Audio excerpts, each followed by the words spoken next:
첫 번째, 마고성 이야기는 인류에게 인류 집단 무의식에서 삼원성이라고 하는 신과 인간이 하나다. 모든 인간은 하나고 인간과 자연도 하나다라고 하는 그런 수렴된 의식을 찾게 해주는 매개체 역할을 한다라는 것을 말씀드리고, 두 번째 같이 부도에 대한 말씀을 드리겠습니다.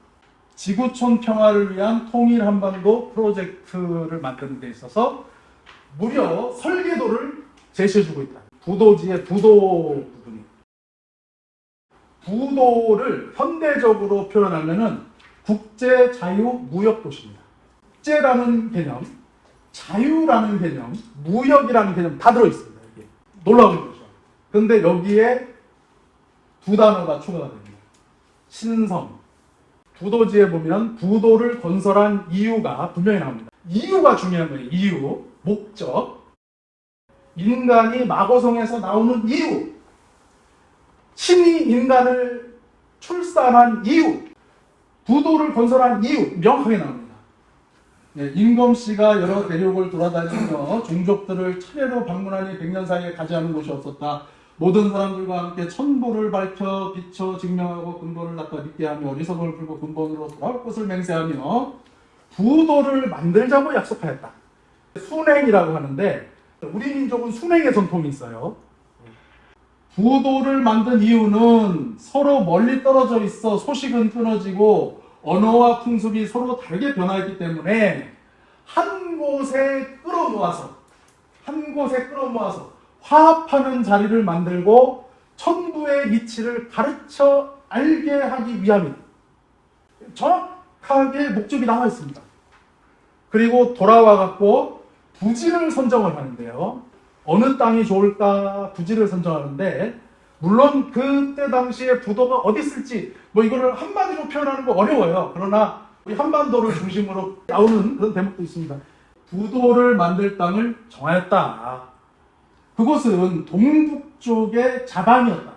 이걸 자방이 뭐다라고 설명한 건 없지만 그냥 해석을 하면 좀 기가 센 땅이다.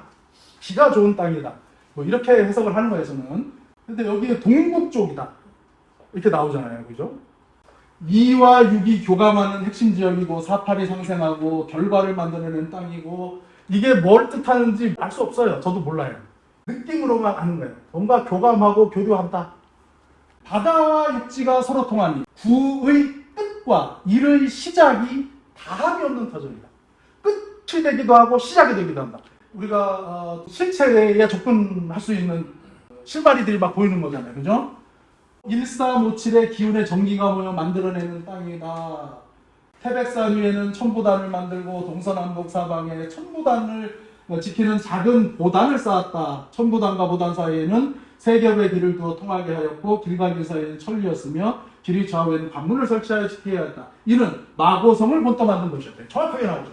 마고성을 본떠서 부도를 만들었다.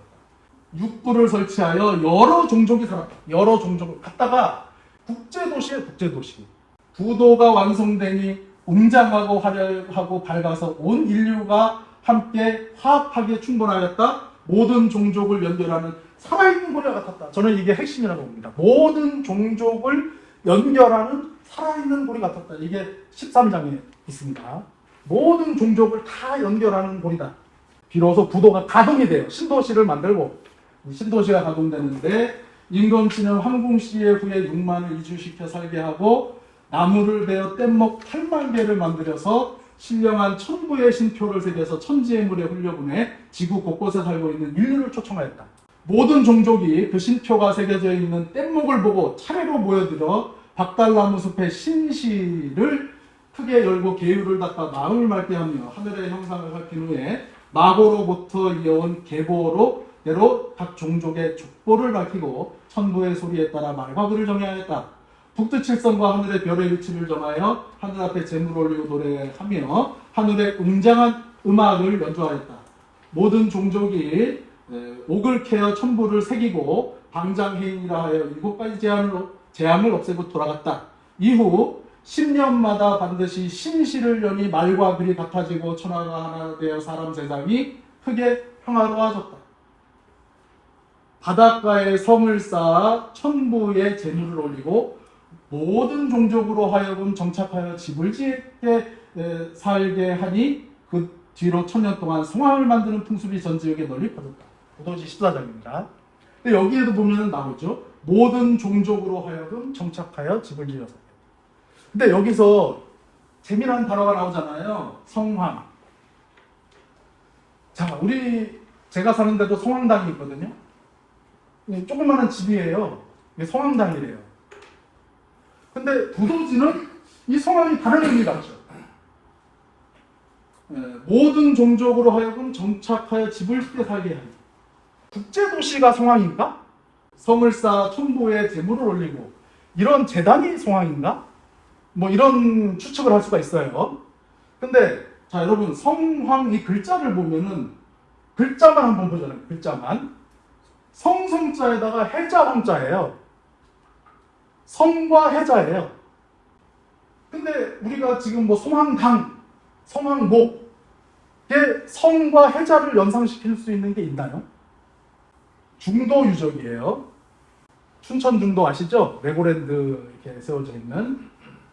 여기서 지금으로부터 8000년 전서부터 청동기 시대, 철기 시대까지 이렇게 내려오는 엄청난 게 나왔다, 이게. 근데 여기에 환호, 우리나라에서 지금까지 발견된 것 중에 제일 큰 환호가 발견됐다. 그 환호가 둘러싼 해자예요. 여기 보면 환호가 보여요. 중도 유적을 빽빽이 채운 네모난 주거지 유적들과. 이러면 다 주거지라는 거예요. 길쭉한 도랑인 환호 유적들의 모습. 이게 환호예요. 이 환호라는 단어를, 용어를 만든 거는 일본 학자들이에요. 그러니까 우리 학자들이 만들었으면 해자라고 했을지도 모르죠. 성을 만들고 해자를 만들었다. 근데 거기가 국제도시인 거예요. 우리가 지금까지 알고 있었던 요거는 성황당이다 라고 하는 게 부도지를 만나면 다른 의미로 확장이 될 수가 있다는 겁니다. 부도지가 이런 가치들이 있다는 거예요.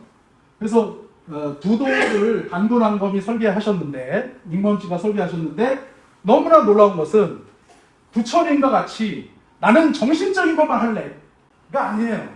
단군왕검이 준 설계도는 정신과 물질이 너무나 완벽하게 조화롭다. 둘 다 있다는 거예요. 정신은 제천, 천재, 물질은 시장과 교역입니다. 세 개의 시장인 걸 부도지는 얘기를 해요. 10년마다 신시를 열었다. 매년 10월에 조시와 해시를 열었다. 그리고 수시로 진과 포, 나루터 같은데 한국 이런 데에서 수시로 열고, 이렇게 세 개의 대표적인 시장이 있고 세 개의 대표적인 재래 의식이 있습니다. 신시에서는 천재를 올리고 북두칠성에 천홍의 음악을 연주하며 막 이런 게 나오죠. 조시와 해시에서는 조선제를 올린다. 조선제를 올리는 땅이 조선이다. 그 나라가 조선이다 라고 부도지는 얘기를 해요. 진포에서는 희생제를, 이 희생제는 그 유대교의 아까 말씀드린 희생제하고 전혀 다른 겁니다. 천재는 계율을 닦아 마음을 맑게 하고 마고 이후 족보를 밝히고 천하가 하나 되는 그러한 천재. 조선제는 특산물을 하늘에 올리며 오미의 재앙이 씻기기를 기원하는 제다. 이게 이제 제사이면서 잔치예요, 축제. 그런 개념이 나옵니다. 희생제는 오미의 변 이후로 사람들이 동식물을 먹어야 되잖아요. 그러니까 인간들을 위해서 희생된 동물들을 추모하는 제사. 인간으로서 어쩔 수 없이 우리가 너희들을 먹긴 하지만 너무 미안하다. 반성하는 그런 제사가 희생제다. 물질적인 것과 정신적인 것이 완벽하게 같이 돌아가는 그러한 그 시스템이었다라는 거예요. 현재 우리 자본주의는 이 세상이 이렇게 아까 신본주의부터 시작해서 인본주의 이렇게 해가지고 자본주의까지 왔잖아요, 지금. 근데 자본 캐피탈리즘은 말 그대로 돈이 근본이 되는 주의잖아요. 은행과 금융 시스템을 통해서 자본주의를 사전에서 찾아보면은 사유재산제를 바탕을 두고 이윤 획득이 목적이라고 정확하게 나와요. 상품의 생산과 소비가 이루어지는 경제체제. 인간과 자연 위에 있어요, 자본이. 이대로 가다가는 굉장한 위험에 직면하다, 인간이. 그래서 지금까지 신본주의로 왔다가 인본주의로 갔다가 자본주의로 갔듯이 이제 뭔가로 이거를 다시 이렇게 바꿀 그 타이밍이 되지 않느냐라고 많은 학자들이 얘기를 하잖아요. 그 대안을 우리가 제시한다면 이제 자본을 좀 밑으로 내리고 인간과 자연이 공생하고 홍익하고 조화롭고 상생하는 제목을 붙이자면 뭐 이런 제목이 되지 않겠냐. 그래서 홍익 자본주의, 공생 자본주의. 홍익이 목적이고 공생이 목적이고 그러한 경제 체제로 이제 시대 전환을 해야지 인류가 살지 않겠느냐. 근데 그 핵심 패치 파일을 제시하는 것이 우리 한민족의 부도지라고 말씀을 드리고 싶은 거예요. 그래서 우리 한반도 일대는 어떤 땅이냐. 우리 한반도 일대는 부도지에서 동북의 자방이다. 바다와 육지가 서로 통하니 구의 끝과 일의 시작이 다 한없는 터전이다. 이 한반도와 만주 요 일대는 바다와 육지가 서로 통하고 해양 세력과 대륙 세력이 만나고 지금도 그렇잖아요. 지금도 대륙 세력은 러시아, 뭐 중국 이렇게 대표되고 해양 세력은 미국, 영국, 일본 이런 세력으로 이 한반도에서 뭉치고 있잖아요. 부도가 완성되니 웅장하고 화려하며 밝아서 온 인류와 함께 화합하게 충분하였다. 모든 종족을 연결하는 살아있는 고리 같았다. 모든 종족을 연결하는 살아있는 고리 같은 지역이에요. 여기가. 네. 그런데 지난 2000년의 역사를 보자는 거예요. 단군 음두씨가 천부를 이제 땅에 묻고 그 다음에 역사는 한마디로 얘기하면 쇄국의 역사. 백제도 해상왕국이었고 그래서 뭐 담로를 개척했다 이러잖아요. 담로가 담을 한 땅. 담로를 개척했다. 통일신라 때는 뭐 청해진이 있고 고려에는 경란도가 있어서 개성상인이 또 있고 그죠? 쌍화점에서 아랍 사람이 와가지고 차를 마시고 지금 신라에도 뭐 가면은 저 페르시아 사람이 불려져 있고 그죠? 그런데 우리는 조선왕조로 오면서 쇄국으로 온 거예요. 내가 열면 개방이고 남이 열면 침략. 내가 열면 그분은 손님이 되지만 남이 열면 도둑이 돼. 일찌감치 강대국들은 이 세계를 놓고 보는 사람들은 이런 땅이네? 안다는 거예요. 이 땅을 갖고 싶어요. 너무 갖고 싶어 하는 사람이 많았어요. 그런데 갖고 싶은 사람이 많다 보니까 나 혼자는 못 갖겠고 나눠서 갖질래? 이런 시도가 있어 왔더라. 그래서 한반도 분할의 시도의 역사를 우리는 알아야 된다고 말씀을 드리고 싶습니다. 정리를 한번 해봤는데요. 1592년에 임진왜란이 일어나죠. 1593년도에 이제 명나라와 일본이 협상을 합니다. 이게 역사상으로 나타난 최초의 분할 시도예요. 조선은 빼놓고 지들끼리 나눠 갖자고. 그리고 세월이 300년이 정확하게 흘러서 1894년 청일전쟁 직전에 영국의 외무부 장관이 킴벌리라는 사람이 영국은 그 세계사를 보시면 영국과 미국은 러시아를 견제를 하는 거지 않습니까? 결국에는. 그래서 아프가니스탄도 그런 거잖아요. 영국이 러시아를 견제하기 위해서 한반도를 중립화 또는 분할 후 청나라와 일본이 지배해라. 그러면 최소한 러시아는 못 내려온다. 요거를 제시를 했습니다. 그런데 요거는 일본이 거절을 했고요. 그러면서 청일전쟁이 일어나고 을미사변, 명성황후가 죽고 아관파천, 고종이 러시아 공사관에 피신해 갖고 있었어요. 그때 러시아 공사관에 고종이 앉아 있는데 러시아와 일본이 협상을 합니다. 일본이 러시아에 39도선 분할 제안을 합니다. 39도선은 평양 원산이에요. 위에 거. 이때는 러시아가 거절을 합니다. 그러나 조건이 있어요. 비상시에는 그렇게 하자. 지금 고종을 보호하고 있으면서 속으로는 벌써 39도선으로 나눠가지고 러시아와 일본이 했다는 거예요. 1903년에는 러시아가 일본에 역으로 39도선을 제안합니다. 다만 이때는 39도선 이북은 중립지대로 두자. 이런 식으로 했는데 이때는 또 일본이 반대를 합니다. 그러니까 묘하게 이게 안 맞는 것 뿐이지 한쪽이 반대를 해서 왜? 내가 다 먹을 수 있을 것 같거든요. 그래서 반대를 했을 뿐이지 벌써 이렇게 협상을 성공했으면 벌써 우리나라는 예전역에 이렇게 됐다는 거죠.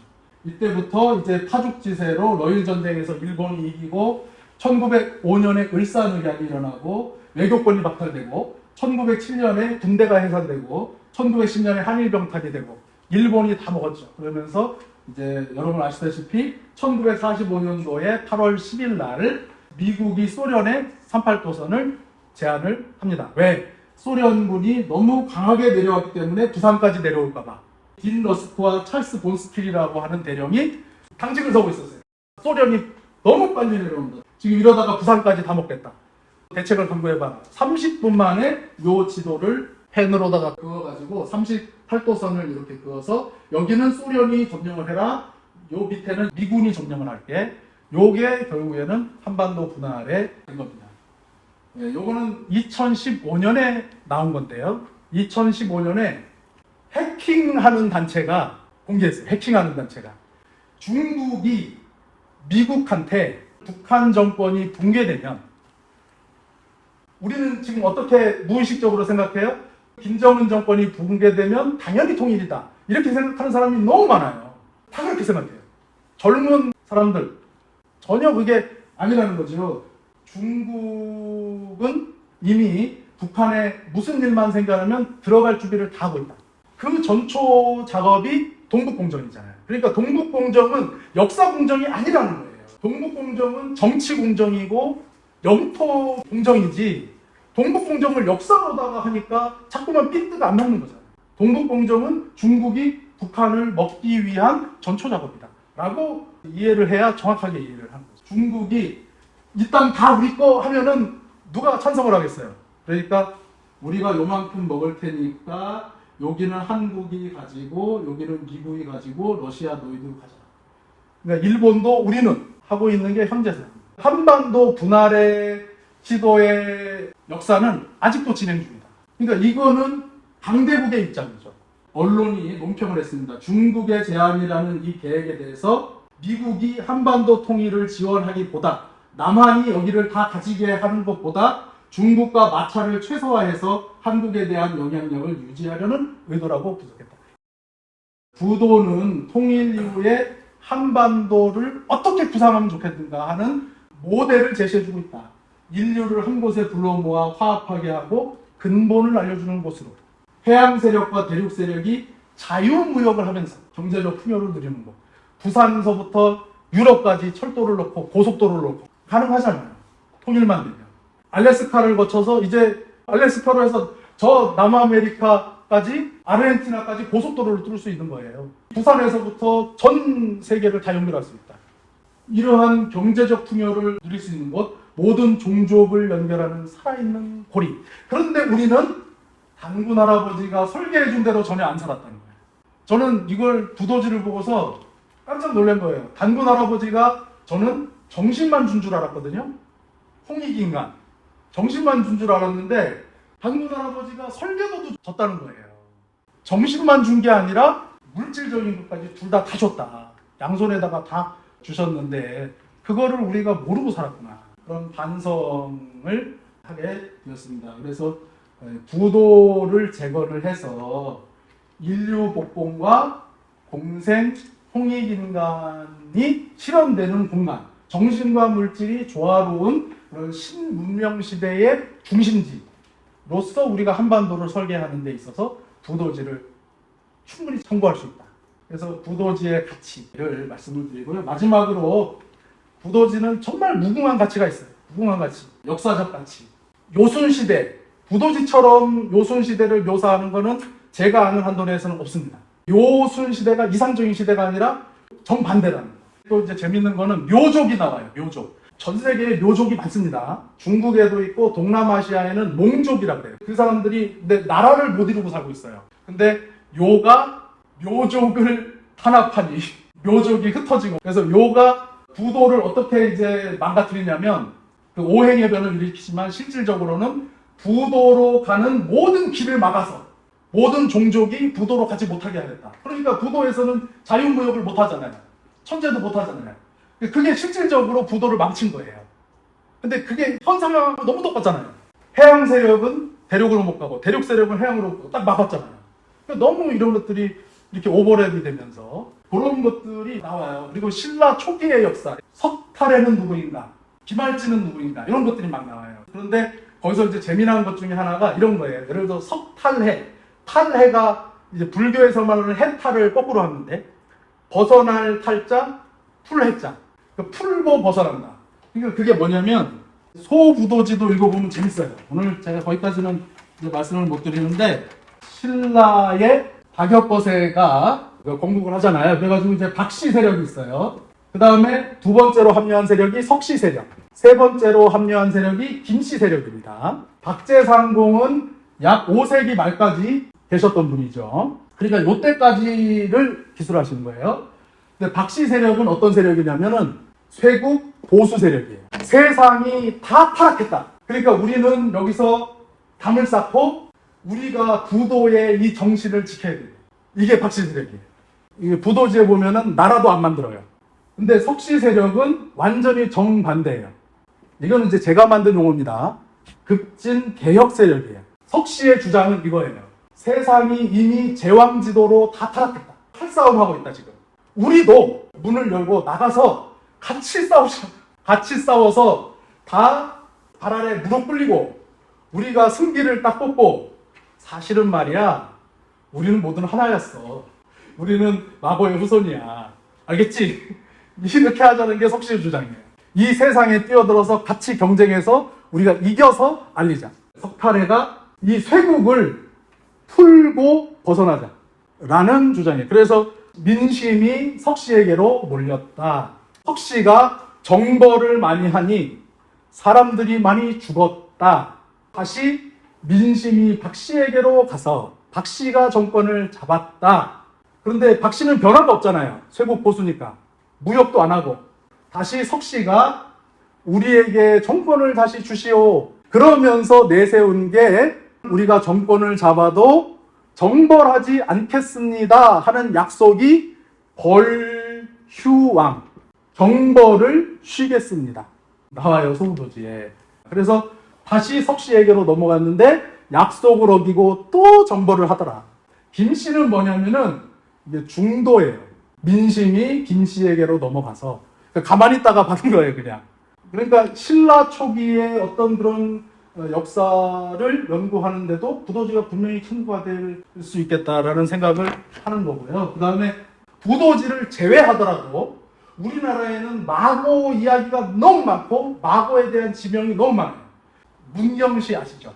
문경시에 마성면이라고 있어요.